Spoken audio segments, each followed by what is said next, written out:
Saiz emas yang sesuai dengan matlamat. Sebenarnya dalam simpanan emas, kita perlu ada matlamat yang ingin kita capai. Contohnya, gold bar 5 gram dan 50 gram ini. Mana satu simpanan yang lebih baik? Pilihan yang terbaik bergantung kepada matlamat.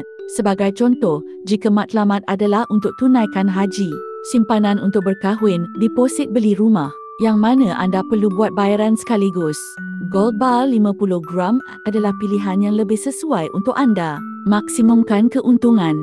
Tetapi jika matlamatnya adalah untuk menggunakan wang yang sedikit, seperti simpanan kecemasan, dana persaraan yang mana simpan emas digunakan secara berdikit-dikit, gold bar 5 gram ini adalah lebih sesuai sebab kita tidak perlu jual atau pajak emas dalam jumlah yang besar.